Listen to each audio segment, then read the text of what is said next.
I think one of the phrases that we're going to get very used to hearing is, "Oh my God, I can't believe this is happening. It's going to get so much worse." And oh, it's happening. Uh, Elon Musk apparently joined Trump at the Republican House conference meeting today. That is unfreaking believable. Unbelievable that he would be there. So he's signaling that he's going to be his thug because he can do anything because he's rich.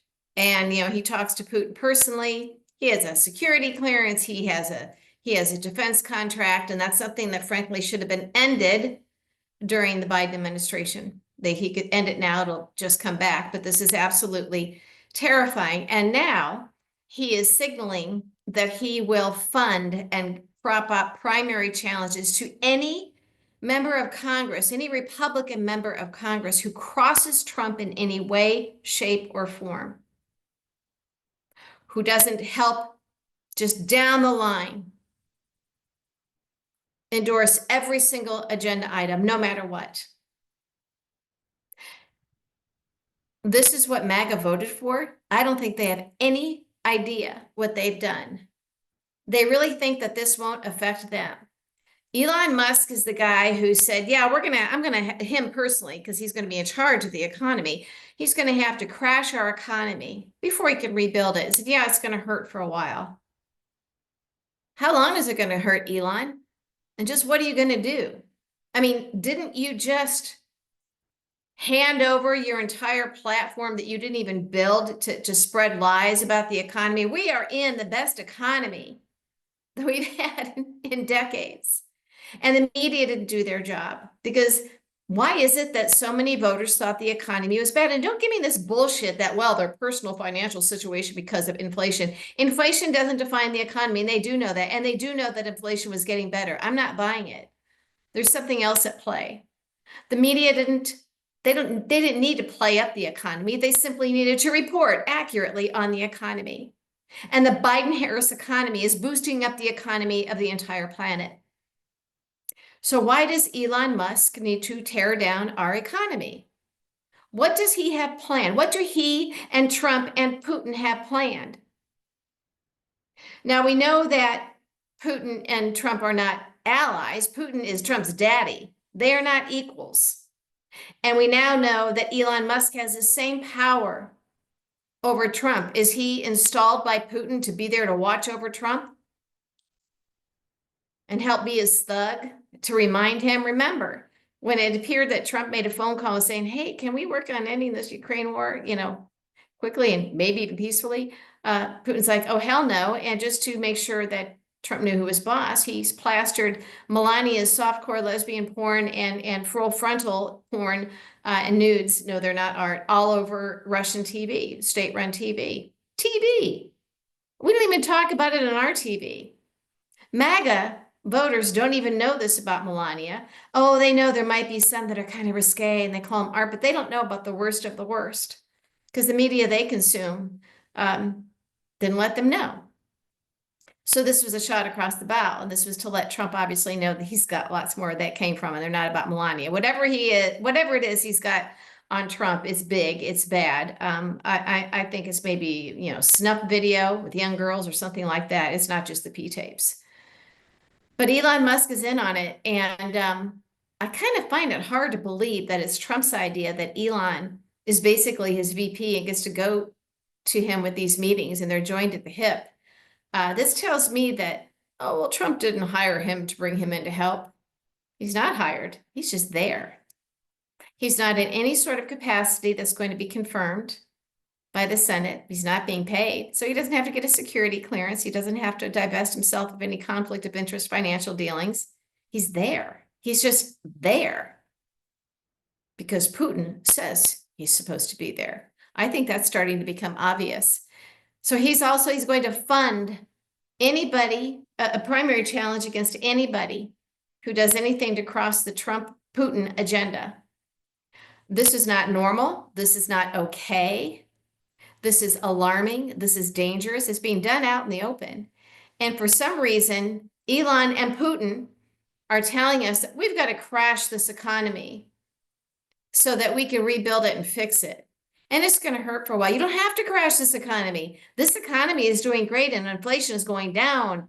Unemployment is almost non-existent. Why does he have to crash our economy? Do we have anybody asking any questions about this at all? What about Neil Cavuto, the so-called business reporter, anchor, head of the business network at Fox Business? I used to like Neil. I thought he was a good guy. Occasionally he'll do something that sounds like he's, down the road middle and a real journalist. This Elon Musk going to all the meetings and issuing threats. Anybody that crosses Trump, he's going to be primary. He's just going to fund it because he's got more money than God.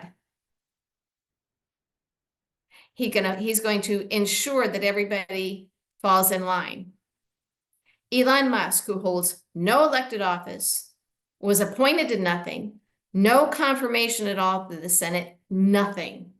He is above the law. He doesn't report to Trump. He reports to Putin. And so does Trump. So Elon Musk is there to be the, whatever you call it. He's not a bodyguard for Trump on behalf of Putin. He's there as his babysitter to strong on him to make sure that Trump, just in case Trump was feeling as though it's like, well, I don't have to run again. He's already making noises about running for a third term, so they can make that happen. But if he's feeling his oats, Putin is keeping him in line, and Elon's job is to do this. But we need to start asking ourselves, why do we need to crash this economy that's doing so well? Why does Elon and Putin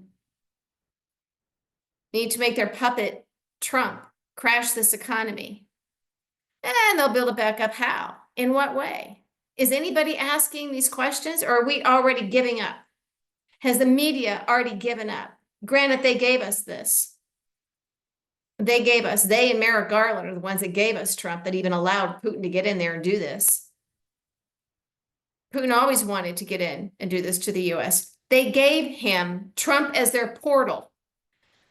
The media, and then Merrick Garland didn't do his job because he's compromised. He's not incompetent. He's not just slow. He is complicit. And you need to accept that now. So what do they got on him? But the Elon Musk thing being done right out in the open, he's making it very clear that they aren't even hiding it now. You will obey. You will obey. And they're changing the terms of service starting on Friday on Twitter, where if they're going to be messing around with AI, they can do anything to us with AI. And if we have a problem with it, we can only sue in a certain Texas court that's owned by MAGA and Elon and probably Putin. This is happening very quickly, and it's happening so fast that there's nothing we can do about it. We tried. We had an election. We tried. We thought it was over 4 years ago with Trump's insurrection. We defeated Trump fair and square. And then Merrick Garland sold us out, and the media sold us out. And everything that happens from here on out is that many people say, well, Mitch McConnell, well, we expected Mitch McConnell to do it. He's a Republican, okay? He was compromised. We didn't expect our side, Merrick Garland, to do it. We didn't expect these losers on social media telling us, oh, he's just dotting the I's and crossing the T's. And you guys still follow these people. Are they clever? Is that it? We were lulled into a false sense of complacency. Well, we all were panicked about Garland, and these people were all slamming us using, these people that we never heard of before, by the way, that pop up, and all of a sudden they're our gurus, the Garland cheerleaders, while we were being sold out. And that is what happened. And the media selling us out with frauds on TV because they were entertaining and they had clever tweets instead of the real experts. The media doing the same thing with Trump that they did in 2015 and 2016 because he's good for clicks and ratings. So you have to narrow down, as I've said, to Merrick Garland and the media, which then allowed all of this other stuff to happen. And now we have Elon Musk, this very disturbed person who's here now as Putin's guy, joined at the hip with Trump, now making it clear to every elected Republican in Congress, you're going to do exactly as we tell you. You don't respond. Your constituents aren't the ones you work for. You work for us. You work for Putin, Elon, and Trump. That's what the message is being sent.